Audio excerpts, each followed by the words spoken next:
Did you know that when traveling between planets, astronauts have to deal with something called space burps?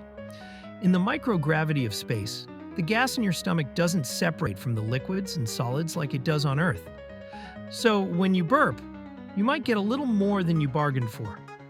This quirky fact highlights the unexpected challenges of interplanetary travel. Imagine trying to enjoy a meal while worrying about a surprise burp. It's a reminder that space travel isn't just about rockets and stars, it's also about adapting to a whole new way of living. Like, comment, and subscribe for more fun facts.